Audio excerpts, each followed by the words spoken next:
হাওরের বিস্তীর্ণ মাঠে এখন আর সোনালী ধানের হাসি নেই। চারদিকে শুধু পানি আর পানির প্রতিচ্ছবি। কয়েকদিনের টানা বৃষ্টি আর পাহাড়ি ঢলে তলিয়ে গেছে পাকা ধান।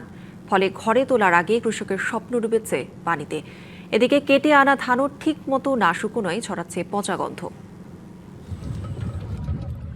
মাঠ জুড়ে নেই কোলাহল, প্রাণচাঞ্চল্য। কয়েকদিনের ভারী বৃষ্টি আর পাহাড়ি ঢলে নিমজ্জিত হাওর অঞ্চল। সুনামগঞ্জে বন্যা পরিস্থিতি সৃষ্টি হওয়ায় নষ্ট হচ্ছে জমির ধান। তলিয়ে যাওয়া পাকা ধানের আশা অনেক কৃষকই ছেড়ে দিয়েছেন, আবার অনেকেই যেভাবে পারছেন ধান কাটার চেষ্টা চালিয়ে যাচ্ছেন। তবে সূর্যের আলো না থাকায় ধান ঠিকমতো শুকানো সম্ভব হচ্ছে না। ফলে খলায় স্তূপ করে রাখা ধানে ধরেছে পচন, ছড়াচ্ছে দুর্গন্ধ। এখন পর্যন্ত সুনামগঞ্জের হাওর অঞ্চলে ৫৫ ভাগ ধান কাটা হয়েছে বলে জানিয়েছে কর্তৃপক্ষ।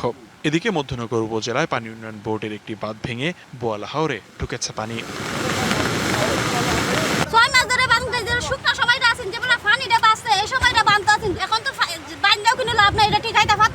পাকা জমি তলিয়ে গেছে। এই জন্য আমি এই লোকগুলোকে নিয়ে আমি ধান কাটতে গেছিলাম। এখন ধান কাটা বাদ দিয়ে এখন আসছে বাঁধ রক্ষার জন্য। পিআইসি কাজ করছে ঠিক আছে, তবে এটার মধ্যে হয়তো বা কিছু গাফিলতি আছে, বিশেষ করে এরকম পানি আর হয় নাই। ভালোভাবে এটা কাজ করতো, তাহলে এটা আজকে এখানে ভাঙে না। 200-র বেশি সার্ভিস ও ফিচারে লেনদেনের সব বিকাশ অ্যাপে সম্ভব। আর কিশোরগঞ্জে টানা বৃষ্টিতে প্রায় ৭,০০০ হেক্টর বোরো ধানের জমি তলিয়ে গেছে। এর মধ্যে শুধু ইটনা উপজেলাতেই ক্ষতিগ্রস্ত হয়েছে প্রায় ৩,০০০ হেক্টর জমি। এতে অন্তত ২১,০০০ কৃষক ক্ষতির মুখে পড়েছেন। এ পর্যন্ত ক্ষতির পরিমাণ দাঁড়িয়েছে প্রায় ১৬০ কোটি টাকা, যা আরও বাড়তে পারে বলে শঙ্কার কথা জানিয়েছে কৃষি বিভাগ। রাত থেকে টানা বৃষ্টির ফলে ধনু, বৌলাই, মোগরা ও কালনী নদীর পানি দ্রুত বাড়ছে।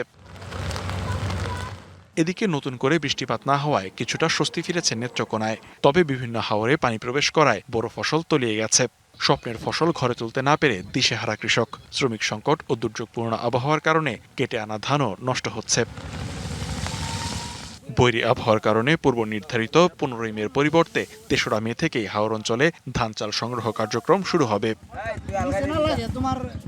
লিখনকান্তি ভৌমিক, ডিবিসি নিউজ ডেস্ক।